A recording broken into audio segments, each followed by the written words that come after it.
Navigating transformation. Okay, so we are halfway through our 28 days of transformation. Can you believe it already? I just woke up yesterday and it was November 1st. How did this happen? Whew, okay, so the first week we spent clearing away the debris that is keeping us separate from who we really are. Okay, we cleared away clutter of things. We worked on clearing resentments, our hurts, anger, anything that we know deep down is creating a block in the flow of life in us and as and through us. And how many of us did do some clearing, either internally or externally? How many of us still have a little more clearing to do? Okay, so it's a work in progress. It's the it's the month 28 days of transformation. It's a daily thing. So this was external and internal work that we were doing. And we know that it's not going to be just 1 week or 2 weeks worth of work. It's an ongoing thing. However, we entered into it in a focused way in week 1 and with the intention to keep clear. Then we moved from clearing into the calling, realizing that we are called for something bigger than we thought. Not bigger necessarily in the way that the world sees it, but bigger in the way that it gives us meaning and purpose and aliveness. We see a beautiful example of this in the life of Master Teacher Jesus when he was in the temple, astounding those who had been teaching for years. So imagine yourself back in the temple. There's Jesus. He's 12 years old. And when his parents, who had lost him for a while, come looking for him and say something to the effect of, "There you are. What are you doing here and not with us?" And he said, "Know ye not that I must be about my Father's business? Don't you know that there's a call in me that is different from what you, symbols of the world, think it should be?" He was in his spiritual adolescence, and we have a spiritual adolescent shift when we begin to be aware that we are called for something different than the things we may have thought. And that little divine urge that's there, right? We are called to bring real meaning and real purpose to life. So our work last Sunday and all of this past week was to deepen into the understanding of what is currently calling us as we creatively align with love's leaning. And that was my little acronym that we did. I love my acronyms and I love my toys to play with on Sunday morning here. So, okay, that was our acronym CALL. So, I asked you to report to me how things are going.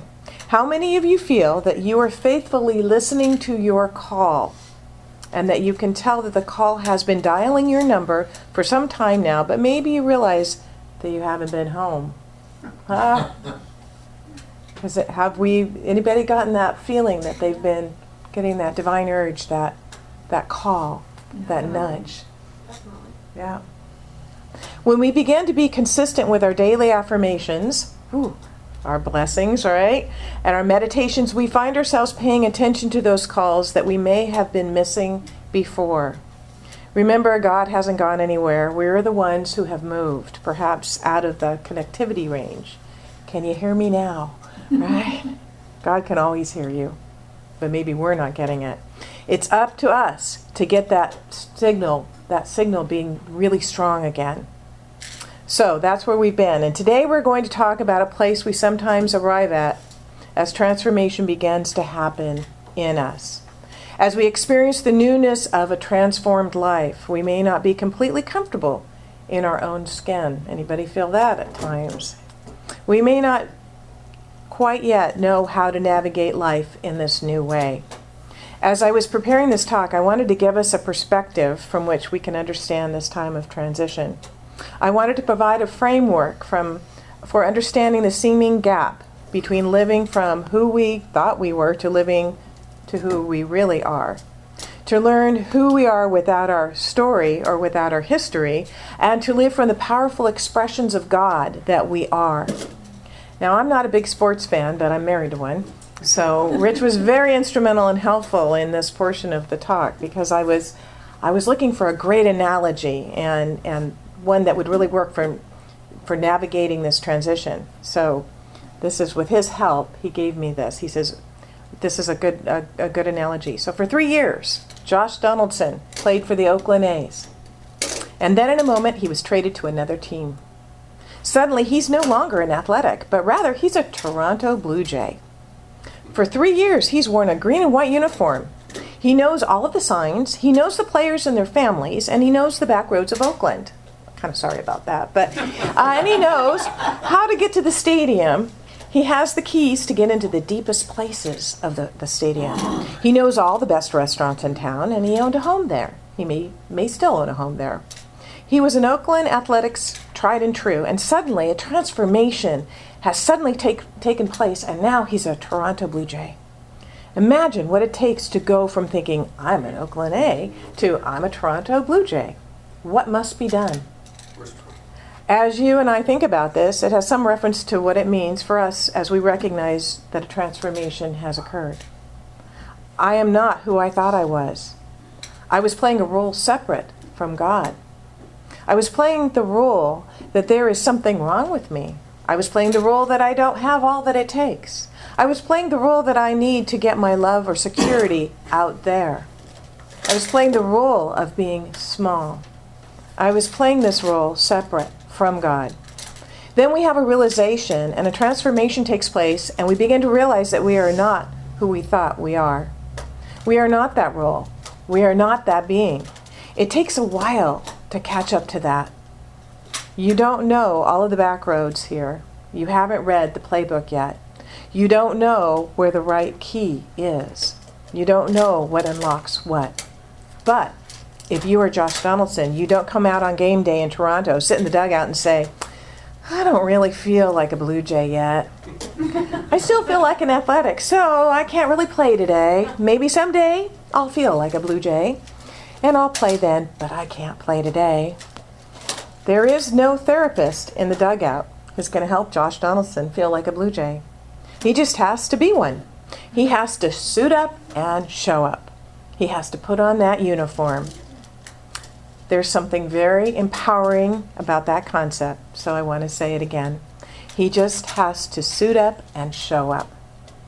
You don't have to wait for your feelings to catch up for you to go and do the thing you're here to do.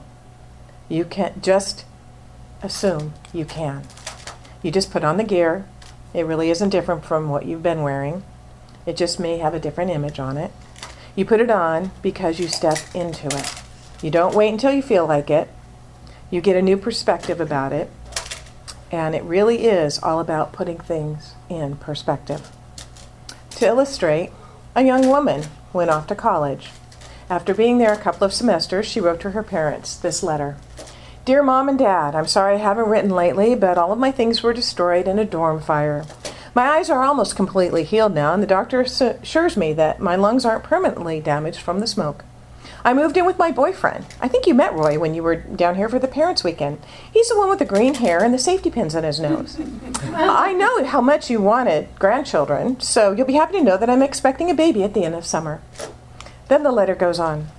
You'll also be happy to know that there was no fire in my dorm. My eyes are not damaged and my lungs are just fine. I'm not living with Roy, who's not even my boyfriend, and I'm definitely not pregnant. I did, however, receive a D in English and an F in French. And I wanted to be sure that you place this information in proper perspective. It worked, yeah. Whew. Okay, I can deal with the F and the D, right?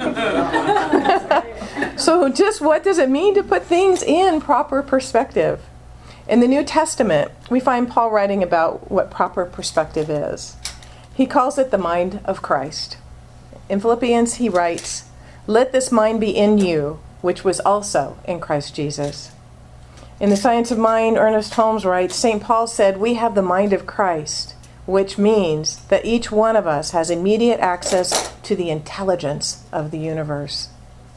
Proper perspective is to put on this mind, to realize and therefore gain access to the intelligence and the power and the creativity and the love of the universe. And what happens when we do this? Well, here's one tangible example. On the Sea of Galilee, the waves were boisterous. The disciples were terrified, yet Jesus is asleep in the bottom of the boat. They woke him up. And I don't know about you, but when I first wake up, I may not be quite, the sharpest thing, right? And yet he walks to the end of the boat and he says, peace, be still. And everything calms down. They say, Who is this man that even as he first wakes up, the winds and the waves obey his command? The Christ mind, the perspective we have on life, is a way of orienting yourself so that when your daughter sends you a letter that says DNF without hearing those other things which are not even real, it's held in context, in perspective. Let's deal with DNF, but they are just circumstances. The mind of Christ, or in religious science terms we would say right thinking, says to those winds and those waves, peace, be still. You put on the mantle, you put on the uniform because it has been given to you by the one who has given you life. How do you know? How do you know? Are you breathing? If you are breathing, it has been given to you. You have been given the Holy Spirit of life, and so it is putting on the mind of Christ. What does it mean? What does it take to put on the mind of Christ?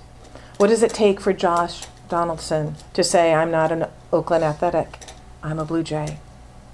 What does it take to show up as a Blue Jay? To renew the mind again and again and again. And once again, Paul comes to the rescue with some wonderful counsel. In Philippians, he says, finally, brethren, whatsoever things are true, whatsoever things are honest, whatsoever things are just, whatsoever things are pure, whatsoever things are lovely, whatsoever things are good, report. If there be any virtue, and if there be any praise, think on these things. Think on these things. We put on the mind of Christ by thinking that which is true and noble and good and praiseworthy. And if our thoughts move to things that are not, we say no to those things. We practice putting on the mind of Christ, and this is how we navigate our transformation. Last week you were to spend some time inviting forth the call. What was your call? Now in the peace and beauty and sanctity of this room, I invite you to take one of those ideas and to put it on.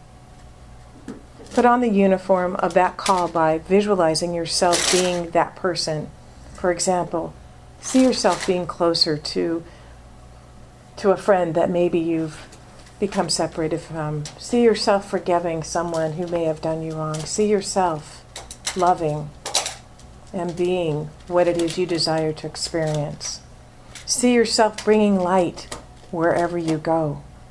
See yourself having learned a new skill. See a relationship healed. See it. Feel it. Live it.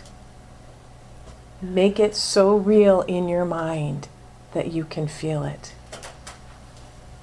That is how you navigate the gap between here and there.